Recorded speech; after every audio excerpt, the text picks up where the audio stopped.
ሰላም ክብራትና ክብራን ሪሰርች ቤተሰቦቼ ዛሬ በጣም ክሪቲካል ትምህርት ላካፍላችሁ ነው። በኔ ህይወት ላይ የሆነ ነው። በጣም ሰክሰስፉሊ ህይወቴን የመራውበትን ምስጢር ነው የምነግራችሁ። ይሄው ገንዘብ አልበረክት በሚልበት ሰዓት ላይ በተለይ ገንዘብ አልበረክት የሚለው ሰው ምንድነው የተከናወነው? 7 መንፈሳዊ ጥቃቶችና ምስጢራት አሉ ከዛ ጋር የተያዙ። እሱም በዚህ ፕሮግራሜ ላይ በደንብ አድርጌ ብሪፍ አድርግላችኋለሁ። እሱ ብቻ አይደለም ውድ ቤተሰቦቼ፣ እንግዲህ እንደምታውቁት ገንዘብ አልበረክት የሚለው ሰው በእንግሊዘኛው a person whose money cannot ወይ doesn't last የሚባል አይነት ሰው ነው። ወይም ደግሞ someone who cannot hold or keep onto his money ተብሎ የሚገለጽ አይነት ነው። የመጀመሪያው አንድ ሰው ገቢ ወይም ገንዘቡ ላይ እጁ ላይ ሳይቆይ ገንዘቡ በፍጥነት የሚያልቅበት አይነት ሰው ሲሆን ነው ገንዘብ የማይበረክትለት አንደኛው።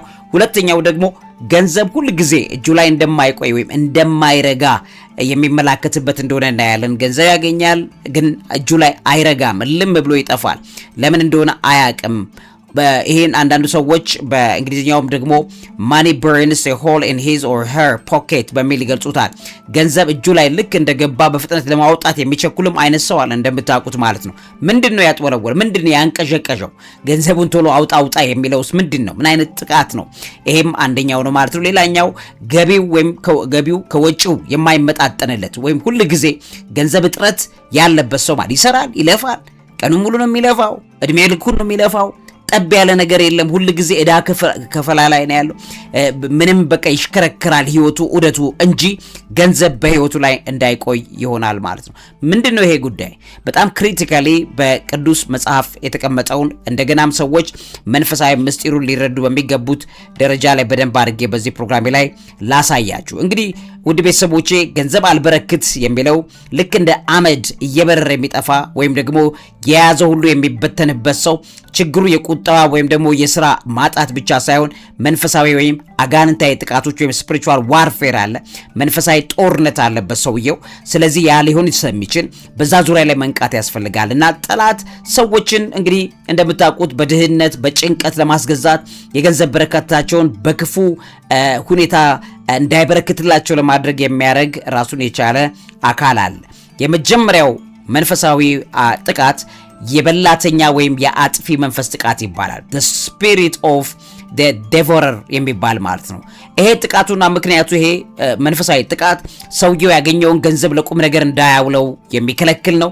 ገንዘቡ ልክ እጁ ላይ ሲገባ ያልታሰበ የመኪና ብልሽት፣ የቤት ኪሳራ፣ የቤተሰብ ህመም፣ መታመም፣ አንድ ሰው ያጎቱ ያክስቱ ልጅ የሆነ ነገር ታመመ ተብሎ አስገዳጅ ለሆነ ወጪ ድንገት እጁን አውጥቶ እንዲዘረጋ የሚያደርግ የሰበሰበውን ገንዘብ ወዲያው እንዲበትን የሚያደርግ መንፈሳዊ ጥቃት ይፈጸምበታል ማለት ነው። ለዚህ ምክንያቱ እግዚአብሔር የሆነውን አለ እግዚአብሔር የመደበውን በደንብ አድርጌ ምክንያቶቹን ነግራቸዋለሁ። ለታውቁት የሚገባው ነገር መኖር አለበት። እንደገና እግዚአብሔር ያስቀምጣቸው ህጎች አሉ። ምንድነው መንፈሳዊ ምክንያቶቹ የሚለውን ነግራቸዋለሁ። ስለዚህ ይሄ የመጀመሪያው የበላተኛ ወይ የሚያጥፊው መንፈስ ጥቃት ይባላል ማለት ነው። ልክ ለምሳሌ በትንቢተ ሚልክያስ ምዕራፍ 3 ከቁጥር 10 እስከ 11 ላይ እግዚአብሔር አስራትን ወደ ጎተራ እንዲያመጡ ካዘዘ በኋላ ስለ እናንተ ይላል በላተኛውን እገስጻለሁ የምድራችሁንም ፍሬ አያጠፋም ብሎ ያስቀምጣል። ስለዚህ በላተኛ መንፈስ አለ ማለት ነው። የሰዎችን በረከት የሚበላ ቁጭ ብሎ እንደ አይጥ የሚመጠምጥ የሚበላ የሚፍቅ የሚገጥ አለ። ስፒሪቹዋል አታክ አለ። ሰዎች ብዙ ጊዜ የማይነቁትና ማያውቁት ነገር ነው። ስለዚህ ለዚህ የሚሆነው ደግሞ ወደ በኋላ አካባቢ ምንድነው ምክንያቱ የሚለውን ነገር በደንብ አድርጌ ነግራችኋለሁ ማለት ነው።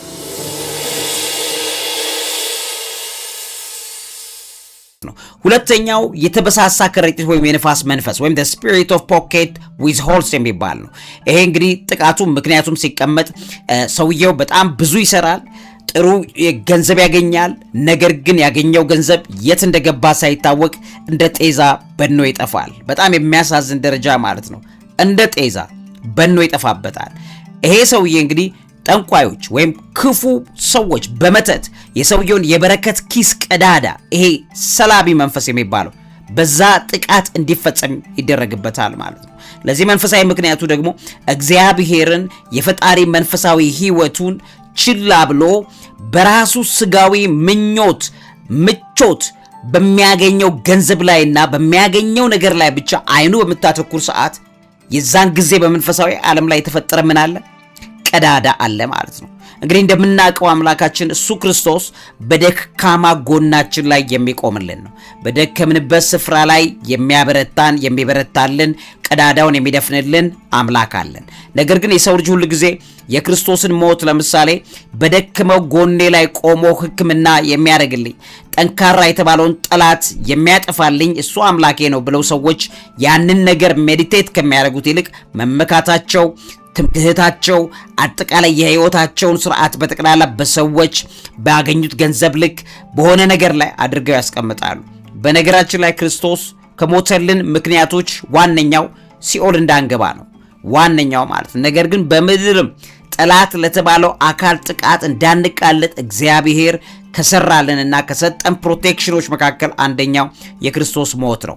ይሄንን መጽሐፍ ቅዱስ በትክክል የሚያስቀምጠው የዚህን አይነት መንፈሳዊ ጥቃትን በተመለከተ በትንቢተ ሐጌ ምዕራፍ 1 ከቁጥር 6 እስከ 9 ላይ ምን ይለዋል?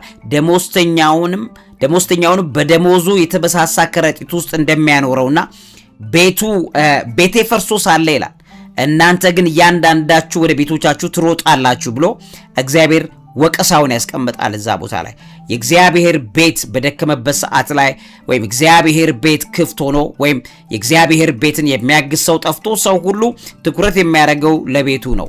ስለዚህ የዛን ጊዜ ቢያ ቀዳዳ እንዲከፈት ያደርጋል። በዛ በተከፈተው ቀዳዳ ላይ አጋንንታዊ ጥቃቶች፣ የሰላቢ መንፈስ፣ የድግምት መንፈስ አንዳንዴ ሰዎች ገንዘብ ሲሰጧቸው ባክን ገንዘብ አበድሬ ብሎ ሲል እኔ ይቅርታ አድርግልኝና ጸልዬ በትክክል መንፈሴ ላይ ካልመጣ እማረጋቸው ገንዘብ ላይ ተመልክቶ ማንኛውም ጥቅሞቼ ማንኛውም በዙሪያዎቼ ባሉ ነገሮች ላይ በጣም ጥንቃቄ ያደርጋሉ። ለምን ሰዎች ወስደው ገንዘባችሁ ላይ ሲደግሙ መተት ሲያሰሩ ታያላችሁ። እንዲህ አይነት ነገር ወደ ህይወታችሁ እንዳይመጣ ለመከላከል ከፈለጋችሁ መንፈሳዊ ንቃታችሁን አንደኛ፣ ሁለተኛ በህይወታችሁ ላይ ቀዳዳ የተባለውን መንገድ በጠቅላላ የሚዘጋላችሁ የሞተላችሁ እሱ አምላካችሁ እንዳለ ልትረዱ ይገባል። ስለዚህ ቅድሚያ ለፈጣሪያችን ለአምላካችን መንግስት ጽድቅ ስፍራ መስጠት ያስፈልጋል። በማቴዎስ ወንጌል ምዕራፍ 6 ከቁጥር 33 ላይ የህይወትን ቅደም ተከተል የሚያስተካክሉ ሰዎች ያው በዛ መሰረት አስቀድማችሁ ጽድቁን ሁሉ የተባሉት ሰዎች ያ የተበሳሳው መንፈሳዊ ከረጢት በእግዚአብሔር ጸጋ ይጠግናል፣ ገንዘቡም መቆም ይጀምራል፣ ያ ቀዳዳው መፍሰስ ይጀምራል ማለት ያቆማል ማለት ነው። እንግዲህ ልብ በሉ፣ በጀሪካን አንድ ጀሪካን ውስጥ ውሃ አርጋችሁ ውሃው ጀሪካኑ የተቀደደበት ቦታ ቢኖር ውሃ ትሞላላችሁ፣ በዛ ጋር ታፈሳላችሁ። ልክ እንደዛ ሁሉ መሬት ስበቱ ስቦት ያን ውሃ እንደሚወስደው ሁሉ እርኩሱ በድግምትም በጥንቆላም በመተትም የሚሰራበት መንገድ ቢኖር የናንተን በረከት በዛ ደረጃ መዝረፍ እንደሆነ ልታውቁት ይገባል ማለት ነው። ስለዚህ ሁለተኛው የተበሳሳ ከረጢት እንደሆነ ታያላችሁ ማለት the spirit of pocket with holes ብላችሁ መያዝ ትችላላችሁ ማለት ነው። ሶስተኛው አይነት መንፈሳዊ ጥቃት አለ። የመተት የጥንቆላ የውድቀት አዋጅ የሚባል witchcraft curses and spell of failure። ይሄ በነገራችን ላይ በሰው ቅናት በመቀኝነት ወይም ኢቭን በቅርብ ዘመዶች በክፉ ሰዎች ማለት ነው በእናንተ ማግኘት ምክንያት ደማቸው የሚተከተክ የቅርብ ሰዎች ሁሉ ሊኖሩ ይችላሉ ማለት ነው። ግን አታውቋቸው ይሆናል። በእነዚህ ሰዎች አማካኝነት መተት አስማት ይደረጋል። ማን ነው ይሄን የሚያደርገው? እናንተ ያላችሁን የገንዘብ መጠን ወይም እንደሌላችሁ የሚያውቁ ሰዎች ናቸው። በጣም ብዙ ሰው ገንዘብ የለኝም ብሎ ሲያወራ በጣም ያሳዝነኛል። ገንዘብ የለኝም ብላችሁ አታውሩ፣ ለሰዎች አትንገሩ። እንኳን ለታላቁ የደብረ ታቦር በዓል በሰላም አደረሳችሁ። በመጽሐፍ ያነበቡትን ቅዱስ ታሪክ በአካል አይተው በገዛ እጆ ዳሰው ለመባረክ ዝግጁ ኖት? ጎልጎታ አስጎብኚ ድርጅት ከነሐሴ 12 እስከ ነሐሴ 19 ከኦገስት 20 እስከ ኦገስት 28 ወደ ተቀደሱት ምድሮች ታላቅ መንፈሳዊ ጉዞ አዘጋጅቶላቸዋል። ጌታችን ከተወለደባት ቤተልሔም እስካረገበት የደብረ ዘይት ተራራ የእመቤታችንን ስደት እያሰቡ የቁስቋምን በዓል በግብጽ ዘይቱን ማርያም በደመቀ ሁኔታ ያከብራሉ። ቅባ ቅዱስ የሚያፈልቀውን ስዕለ አድኖ የቅዱስ ስምዖንና የቅዱስ መቃርዮስን ታሪካዊ ገዳም ይሳለማሉ። ነብዩ ሙሴ ጽላቱን የተቀበለበትን የሲና ተራራ ይወጣሉ። ታላላቆቹን ፒራሚዶች ይጎበኛሉ። የነፍስዎን እረፍት በበረከት ይግዙ። በመላው ዓለም የምትኖሩ ውድ ኢትዮጵያውያን የበረከቱ ተካፋይ ትሆኑ ዘንድ ቦታው ውስን ስለሆነ አሁኑኑ ይደውሉ። ከጎልጎታ አስጎብኚ ጋር ወደ በረከት።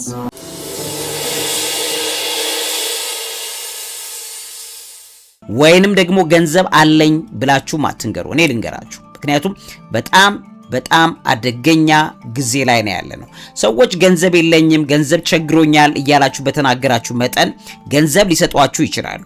አዋተው ገንዘብ ሊሰጣችሁ ይችላል። በፍጹም ግን ለረጅም ጊዜ ገንዘብ አይኖራችሁም። ለምን መሰላችሁ? በገንዘብ የሚመጣው መንፈሳዊ ጥቃት በግልጽ በሩ እንደተከፈተ መረጃው አየር ላይ እንደተበተነ ልታውቁ ይገባል። እኔ አሁን ሰሞኑን አንድ ወንድማችን በተለይ ያው ኮሜዲያን እሸቱ አደባባይ ላይ ወጥቶ ገንዘብ የለኝም ቸግሮኛል ማውራት አልነበረበትም። እውነቴን ነው፣ በፍጹም ማውራት አልነበረበትም። ለምን ቢባል በጣም አደገኛ ጊዜ ነው ጊዜው ማለት ነው። ዩሲ ገንዘብ የለኝም ማለት ሲስተማቲካሊ ገንዘብ የሌለው ሰው ገንዘብ የለኝም ከሚለው በላይ እግዚአብሔር አለኝ፣ ገንዘቤ የሆነኝ በህይወቴ ላይ አለቃዬ ገዢ የሆነኝ እግዚአብሔር አለኝ።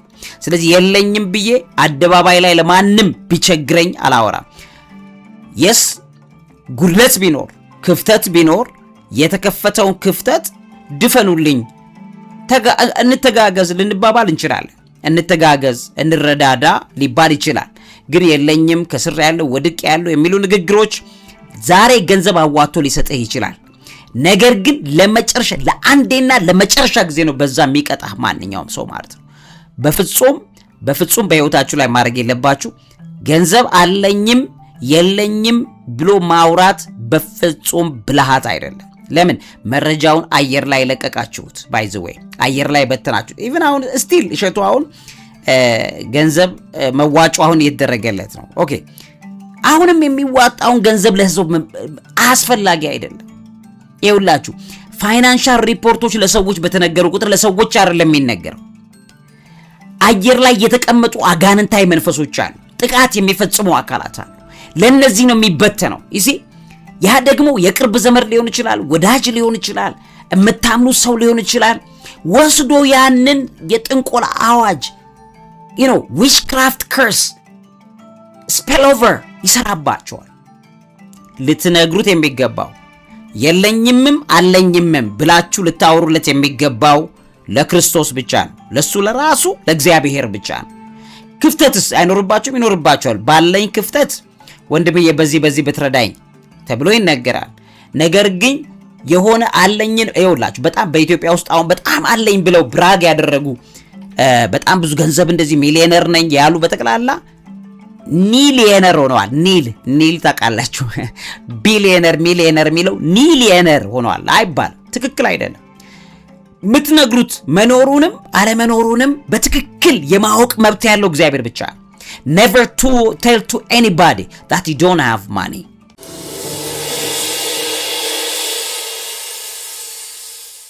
እውነቴን ነው የምነግራችሁ። never tell to anybody that you don't have or you have it. only inform it to Lord God. ለእግዚአብሔር ብቻ አሳውቁት። ለምን? መኖራችሁ ራሱ እግዚአብሔር ስለሆነ ማለት ነው። ብዙ ሰው ስለሚሸወድ እኮ ነው። ስለዚህ እግዚአብሔር አለኝ፣ እኔ ገንዘብ የለኝም ብዬ ለምን ማወራው? ቢኖረኝም አለኝ ብዬ ለምን? ያለኝ እግዚአብሔር ይበልጣል። በኔ ገንዘብ መኖር ከሆነ ሰውየው እኔን ሊቀርበኝ የፈለገው በኔ ማጣት ይርቀኛል። በእግዚአብሔር መኖርና በእግዚአብሔር ሕልውና ከሆነ ሰውየው እኔን መቅረብ የፈለገው የኔ እግዚአብሔር የኔ ጌታ ኢየሱስ ክርስቶስ ከህይወቴ ላይ አይሄድም። እኔ እስካልካድኩት ክጆም ራሱ አይተወኝም። ስለዚህ ይፈልገኛል ሊያቀርበኝና መልሼ ልቤን ወደሱ እንዳቀርብ ይታገላል የኔ ጌታ። ስለዚህ በእናንተ ህይወት ላይ የገንዘብ መኖር አለመኖር ሪፖርት መነገር ያለበት ለማንም አይደለም፣ ለእግዚአብሔር። ኢቭን ለቅርብ ዘመድ፣ ለጥንቆላ፣ ለመተት፣ ለድግምት ተጋላጭ ትሆናላችሁ። ለምን? እግዚአብሔር በለፈለፋችሁት ነገር ላይ አየር ላይ በበተናችሁበት ነገር ላይ ኃላፊነት ውሰድ ልትሉት አትችሉ። እግዚአብሔር በእውነት የምታሳውቁትንም በልባችሁ ቀጥታ ለሱ ነው የምታሳውቁት። ስለዚህ አደባባይ ላይ አስጣችሁ ካበቃችሁ በኋላ ከዛ በኋላ መልሰህ እንደገና እግዚአብሔርማ ማለት ትክክል አይመጣም። ስለዚህ ስቲል ወንድማችን ክፍተቱ እዛ ጋር እንደሆነ በትክክል እኔ ያየውበት ነገር አለኝ። ስለዚህ ይሄ ነገር ለአሁንም የሚያሰበስበውን ገንዘብ አደባባይ ላይ ያሰጠዋል በሚያሳዝን ደረጃ ማለት ነው። በጣም ትክክል አይደለም ማለት ነው። ስለዚህ ይሄን በተመለከተ ሶስተኛው መተት፣ ጥንቆላ፣ የውድቀት አዋጅ ይባላል። ስለዚህ በቅናት በሰዎች በምቀኝነት የቅርብ በሚመስል ሰው በጠቅላላ ይደሰታል በገንዘብ ማግኘቴ ብላችሁ እንዳታስቡ። ሰውየው አይደለም የእናንተ የደስታ ምንጭ። ማለት ሰውየው አይደለም የሚከፋው የሚደሰተው፣ እርኩሳን መናፍስቶች በእናንተ ማግኘት በእጅጉ ይበሳጫሉ። ልብ በሉ፣ መርሳት የሌለባችሁ ማለት ነው። ስለዚህ እሱ ነው በክርስቶስ የተገኘ ነፃነት አለን እኛ። ስለዚህ አንድ ሰው ሊያውጅ የሚገባው በክርስቶስ የተገኘውን ነፃነት ነው። በገላትያ ምዕራፍ 3:13 ላይ በእንጨት የሚሰቀል ሁሉ የተረገመ ነው ተብሎ ተጽፏልና ክርስቶስ ስለ እኛ እርግማን ሆኖ ከሕግ እርግማን ምን አደረገን ይላል? ዋጀን ይላል። ስለዚህ የተዋጀንበት የገላገለን ከዚህ በጣም ጨካኝ ከሆነው የርኩሱ ዓለም ጥቃት የገላገለን አምላካችን ሞቷል። በዘኍልቍ 23:23 ላይ በያዕቆብ ላይ አስማት የለም በእስራኤልም ላይ ጥንቆላ እንደማይሰራበት ይናገራል። እኛ እስራኤል ዘነፍስ ነን።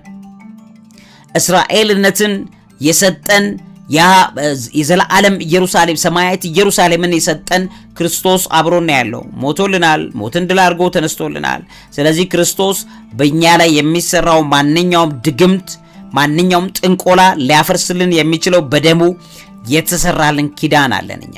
ስለዚህ በክርስቶስ ኢየሱስ ደም መታጠብ በሕይወት ላይ የተነገሩ የተንኮልና የመተት ቃላትን በጸሎት መስበር ያስፈልጋል።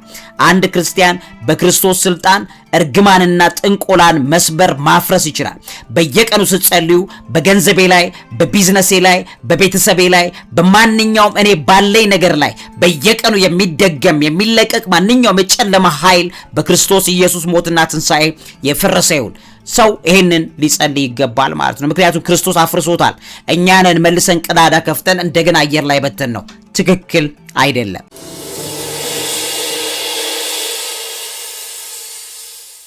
ሶስተኛው ይሄ ነው። አራተኛው የትውልድና የድህነት የባርነት እርግማን አለ።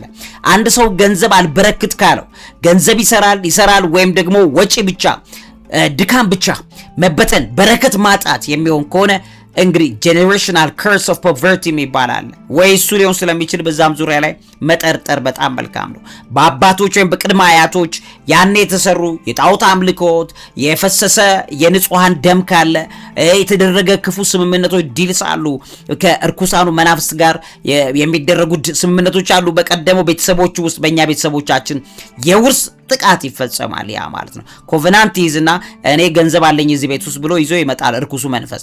ስለዚህ ምን ያደርጋል? ትሰራለህ ዛሬ፣ መቼ ገንዘብ የት ገደል እንደገባ አታውቀውም። ያ በሚሆንበት ሰዓት ላይ ምናልባት በቤተሰብ ውስጥ የተቀመጠ የዘር ሐረግ ላይ ያለ ምንም ቢጥር ከድህነት መውጣት እንዳይችል ተብትቦ የሚይዝ አደገኛ የጨሌ መንፈስ ተፈጥሮ ሊሆን ይችላል። ስለዚህ ልክ የተወሰነ ደረጃ ላይ ሲደርስ ተመልሶ ቁልቁል ሰውየው ሲወርድ ታዩታላችሁ፣ በጣም በሚያሳዝን ደረጃ። ይሄን በተመለከተ እንግዲህ የዘር ግንዱን በክርስቶስ የዘር ግንድ መቀየር ያስፈልጋል። ክርስቶስ ከዘር ከነገድ ከቋንቋ ዋጅቶናል። ስለዚህ አንድ ሰው በቤተሰቡ ከርስ በቤተሰቡ ምክንያት የመጣ ገንዘብን የሚበላና የሚበዘብዝ በዝባዥ አይጥ መንፈስ ከተቀመጠ ያንን ማፍረስ የሚቻለው ዘርና ዘር ማንዘሬ ውስጥ ያለው ነገር የሚቀየረው ዘሬን በክርስቶስ ደም ስቀይረው ነው ብሎ አንድ ክርስቲያን ያንን ሊያምን ይገባል። ስለዚህ ምን ይላል? ከዘር ከነገድ ከቋንቋ ምን አድርጎናል ይላል? ዋጅቶናል ይላል። ስለዚህ እንደገና ዳግም ከማይጠፋው ዘር ተወልዳችኋል ይላል። ስለዚህ አንድ ሰው በስጋው ደሙ ማለት ነው በስጋና በደም ስርዓት ከወደቀው ከጠለቀው ከዛ ከጨለማው ዓለም የሚደረገውን ጥቃት መከላከል የሚችለው በክርስቶስ ሞትና ትንሣኤ መሆኑ መታወቅ መቻል አለበት። ለዚህም በሁለተኛ ቆሮንቶስ ምዕራፍ 5 ከቁጥር 17 ላይ ማንም በክርስቶስ ቢሆን አዲስ ፍጥረት ነው፣ አሮጌው ነገር አልፏል፣ እነሆ ሁሉም ምን ያለ አዲስ ሆኗል ይላል። ስለዚህ ኦልሞስት በዘር ማንዘራችን የደረገ ጥንታዊ ጥቃት ካለ የገንዘብ የሚሰልብ ገንዘብ የሚያጠፋ ካለ በእኛ ክርስቲያኖች ነን። ኦርቶዶክስ ክርስቲያንም ሁን አንተ ካቶሊክ ክርስቲያንም ሁን ጴንጤ ክርስቲያንም ምንም ክርስቲያኑን በክርስቶስ ክርስቲያን የተባለ ሰው የክርስቶስ ጥበቃ የሞትና የትንሣኤ ጥበቃ ተደርጎለታል። ስለዚህ ይሄንን በተመለከተ የቤተሰብን የኃጢአትና የጣዖት ታሪክ በንስሐ መናዘዝ ራስን ከአባቶች ጋር ነው በጣም መንፈሳዊ ብቃት ባላቸው ብስለት ባላቸው ሰዎች ፊት ራስን ማቅረብ፣ ከዛ መናገር፣ ማማከር፣ ምክር መጠየቅ፣ መጽሐፍ ቅዱሳዊ ምክር መጠየቅ፣ ከዛ በኋላ ከቤተሰቦቻችን የዘር ማንዘር አካሄድ ጋር ያለውን ላይን መቁረጥ፣ በክርስቶስ ኢየሱስ ያለውን ይህንን አዲሱን የደም ኪዳን በመያዝ በዘር ማንዘራችን የገባው ከርስ መቆረጥ መቻል አለበት። ካልሆነ ትሰራለህ ትለፋለህ እንጂ ጠብ የሚል ነገር በህይወት ላይ አይኖርም ማለት ነው። ስለዚህ የትውልድ እና የድህነት የባርነት እርግማን የሚባል አለ ማለት ነው።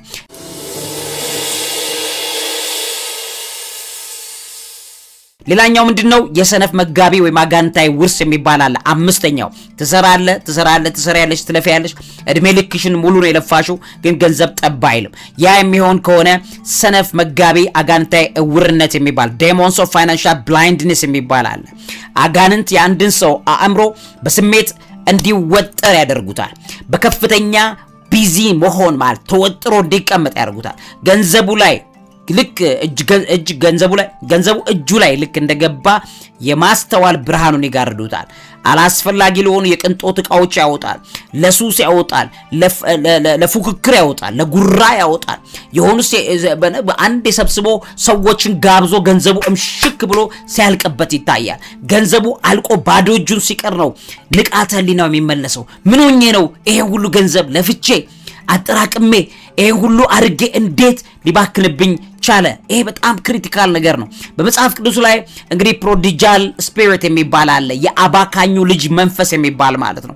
ታውቃላችሁ እንግዲህ ይሄንን በመጽሐፍ ቅዱስ ላይ በቅርብ የተቀመጠ ነው። አባካኙ ልጅ ከአባቱ የሰበሰበውን ነገር ይዞ ሄዶ አባክኖ አጥፍቶ እንደተመለሰው በጥበብና ማስተዋል መንፈስ እጦት የሰዎች ልጆች እየተጠቁ ይገኛሉ። ስለዚህ ሁሉ ጊዜ ከእግዚአብሔር ጋር ሊኖረን የሚችለው አንደኛው የጥበብና የማስተዋል ህግ ነው። በያዕቆብ መልእክት ምዕራፍ 1 ቁጥር 5 ላይ ከናንተ ግን ማንም ጥበብ ቢጎለው ሳይነቅፍ በልግስና ለሁሉም የሚሰጠውን እግዚአብሔርን ይለምን ለእርሱም ይሰጠዋል ብሎ ያስቀምጣል።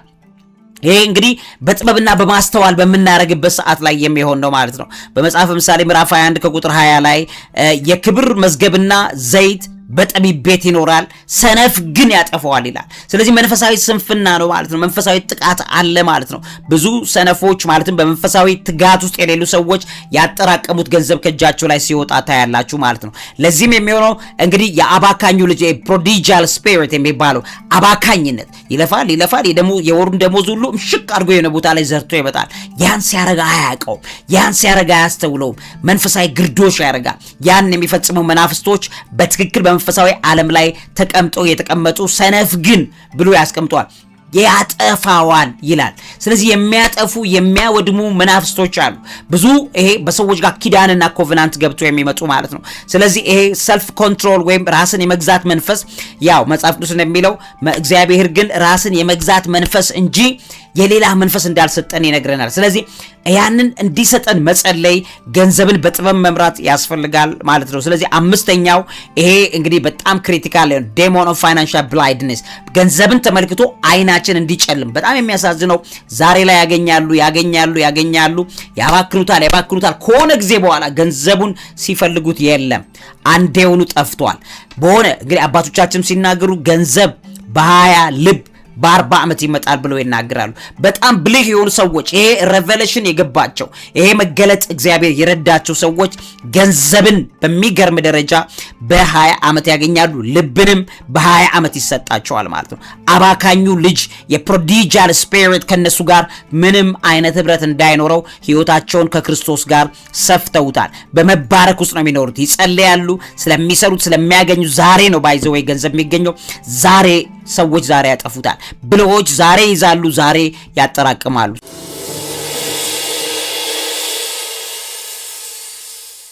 ገንዘብ እየሰራ ሰው አልበረክት ሲለው ስድስተኛው መንፈሳዊ ጥቃት የዕዳና የባርነት መንፈስ ይባላል። the spirit of debt and bondage። ይሄን በተመለከተ እንግዲህ ይሄ መንፈሳዊ ቡድን ወይም ይሄ መንፈሳዊ ጥቃት የሚፈጽም አካል ሰውን ሁሉ ጊዜ በዕዳ ወጥመድ ውስጥ ተተብትቦ እንዲኖር ያደርገዋል። በጣም ብዙ ኢትዮጵያውያን በውጭ ሀገር ያሉ ኢትዮጵያውያን ወንድም እህቶቻችን ካለባቸው መንፈሳዊ ጥቃቶች መካከል አንዱ ዕዳ ነው። ይሰራሉ እድሜ ልካቸው ሙሉ ዕዳ ለመክፈል ነው የሚኖሩት። ይለፋሉ እድሜ ዕዳ ከፋዮች ናቸው። እነዚህ ሰዎች በህይወታቸው ላይ ልክ ነው እየሰሩ ሊመስላቸው ይችላል። እድሜያቸው ግን እየሄደ ነው።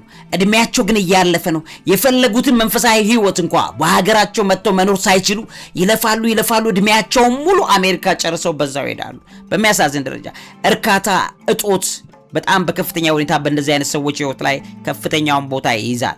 እንግዲህ ሰው የያዘውን ገንዘብ በሙሉ የሰዎችን ዕዳ ለመክፈል ብቻ እንዲውል የሚያደርጉ መንፈሳዊ ጥቃቶች አሉ። ውድ ቤተሰቦቼ ሰውየው ዕዳውን ከፍሎ እንዳያበቃ ሌላ ዕዳ የሚፈጥር አጋንንታዊ አጋጣሚዎች ይተበተባሉ ማለት ነው። ይሄን በተመለከተ ሰውየው አያስተውለው። ከአንድ ዕዳ ወደ አንድ ዕዳ እየሄደ ከሆነ በፍጹም እግዚአብሔራዊ አይደለም። መንፈሳዊ ጥቃት ውስጥ ነው ያላችሁት ውድ ቤተሰቦች። ገንዘብ አልበረክት ወይ ገንዘብ አልቋጠር ይላል በዚህ አይነት ሁኔታ ላይ ማለት ነው።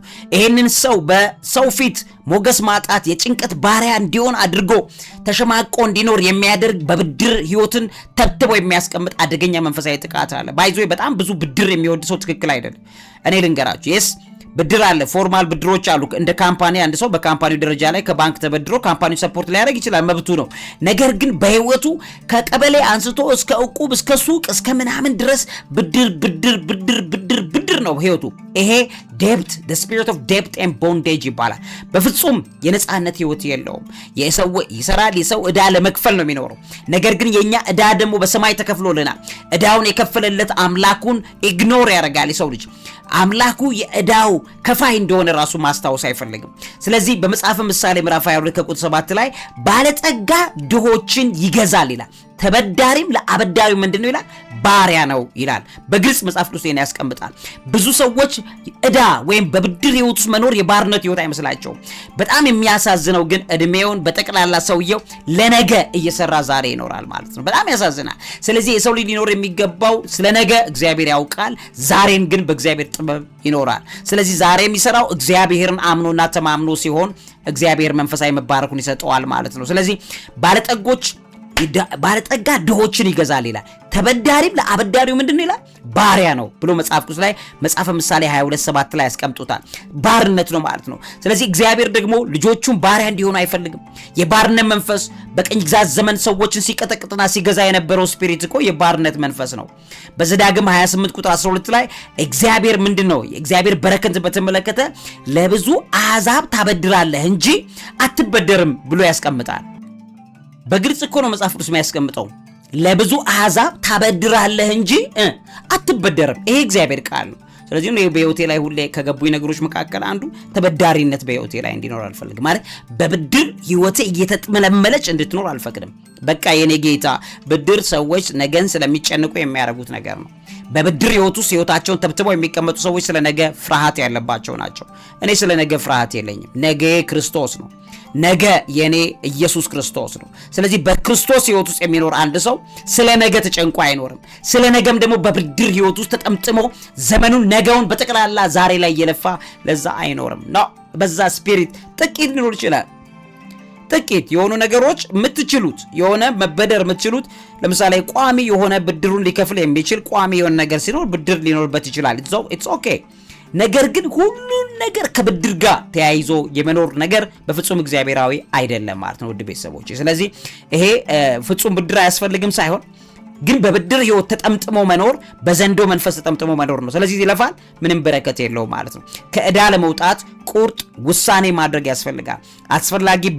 አላስፈላጊ የሆኑ ብድሮችን ማቆም የእግዚአብሔር የዕዳ ቀንበር እንደሚሰብር አምኖ ያንን በጾም በጸሎት ከጌታ ከክርስቶስ ጋር ያላችሁን ህብረት ማጠነካከር የግድ ይላችኋል ማለት ነው። ስለዚህ ስድስተኛው እጅግ በጣም ክሪቲካል የሆነ ነው። ሰው ብዙ አያስተውለው። the spirit of debt and bondage የብዙ ሰዎችን መንፈሳዊ በረከት ያሳጣ አደገኛ ነገር ነው ማለት ነው።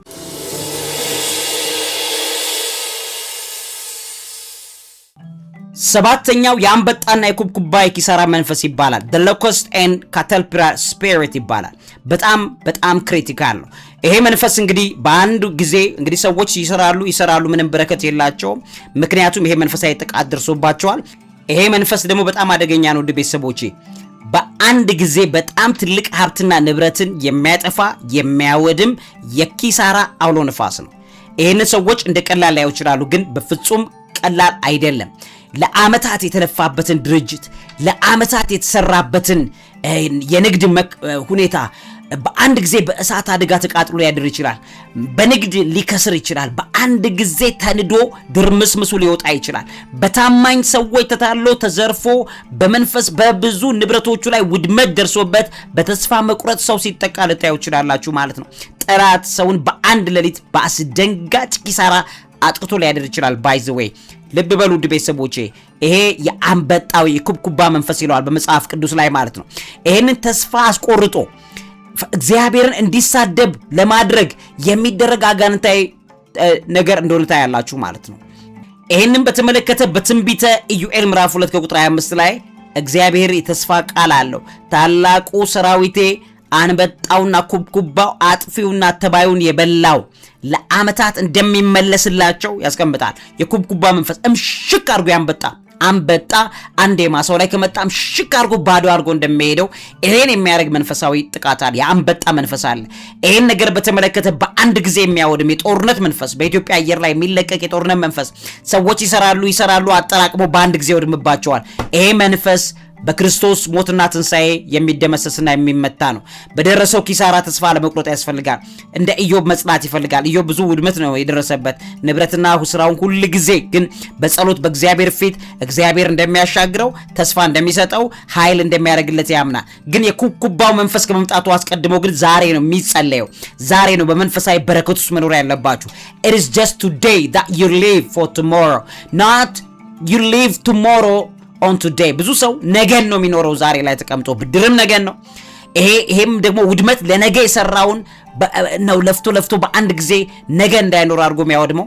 ነገር ግን የእግዚአብሔር ቅዱሱ መንፈስ ዛሬ ሆኖ በህይወታችን ላይ የያዘን ቅዱሱ የእግዚአብሔር መንፈስ የሚያደርገው እገዛ ግን ቀላል እንዳይሆነ ልታውቁ ይገባል ማለት ነው። ይሄን ክሪቲካሊ ካሳየዋችሁ ቀጥዬ ደግሞ በአጭሩ እማሳያችሁ ያላችሁን የገንዘብ መጠን ያላችሁን የሀብት መጠን ወይም አለመኖርን ገንዘብ ከሌላችሁም ለሰው አታውሩ የሚለው መጽሐፍ ቅዱሳዊ ድጋፍ አድርጌ ልስጣችሁ። በዚህኛው ፕሮግራሜ ላይ ግን እንዳትጠብቁ። በቀጣይ ፕሮግራም እሰራላችኋለሁ። ምስጢራት 7 ክሪቲካል ምስጢሮችን ነግራችኋለሁ። ለሰዎች ገንዘብ እንደሌላችሁ ወይም እንዳላችሁ መናገር የሌለባችሁን ደግሞ በቀጣይ ፕሮግራሜ ነው ማሳያችሁ ማለት ነው። ውድ ቤተሰቦቼ በረከቴ ራሱ ክርስቶስ ነው። እኔ እያልኩ ነው ሁሌ ስጸልይ የምጸልየው። ስለዚህ በረከቴ ራሱ ክርስቶስ ነው። ስለዚህ ክርስቶስን በህይወቴ ማጣት አልፈልግም።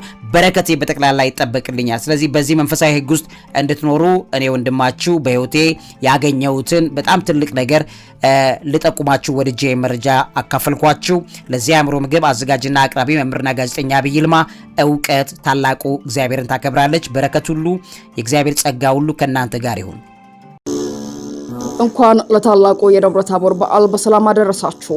በመጽሐፍ ያነበቡትን ቅዱስ ታሪክ በአካል አይተው በገዛ እጆ ዳሰው ለመባረክ ዝግጁ ኖት? ጎልጎታ አስጎብኚ ድርጅት ከነሐሴ 12 እስከ ነሐሴ 19 ከኦገስት 20 እስከ ኦገስት 28 ወደ ተቀደሱት ምድሮች ታላቅ መንፈሳዊ ጉዞ አዘጋጅቶላቸዋል። ጌታችን ከተወለደባት ቤተልሔም እስካረገበት የደብረ ዘይት ተራራ የእመቤታችንን ስደት እያሰቡ የቁስቋምን በዓል በግብጽ ዘይቱን ማርያም በደመቀ ሁኔታ ያከብራሉ። ቅባ ቅዱስ የሚያፈልቀውን ስዕለ አድኖ የቅዱስ ስምዖንና የቅዱስ መቃርዮስን ታሪካዊ ገዳም ይሳለማሉ። ነብዩ ሙሴ ጽላቱን የተቀበለበትን የሲና ተራራ ይወጣሉ። ታላላቆቹን ፒራሚዶች ይጎበኛሉ። የነፍስዎን እረፍት በበረከት ይግዙ። በመላው ዓለም የምትኖሩ ውድ ኢትዮጵያውያን የበረከቱ ተካፋይ ትሆኑ ዘንድ ቦታው ውስን ስለሆነ አሁኑኑ ይደውሉ። ከጎልጎታ አስጎብኚ ጋር ወደ በረከት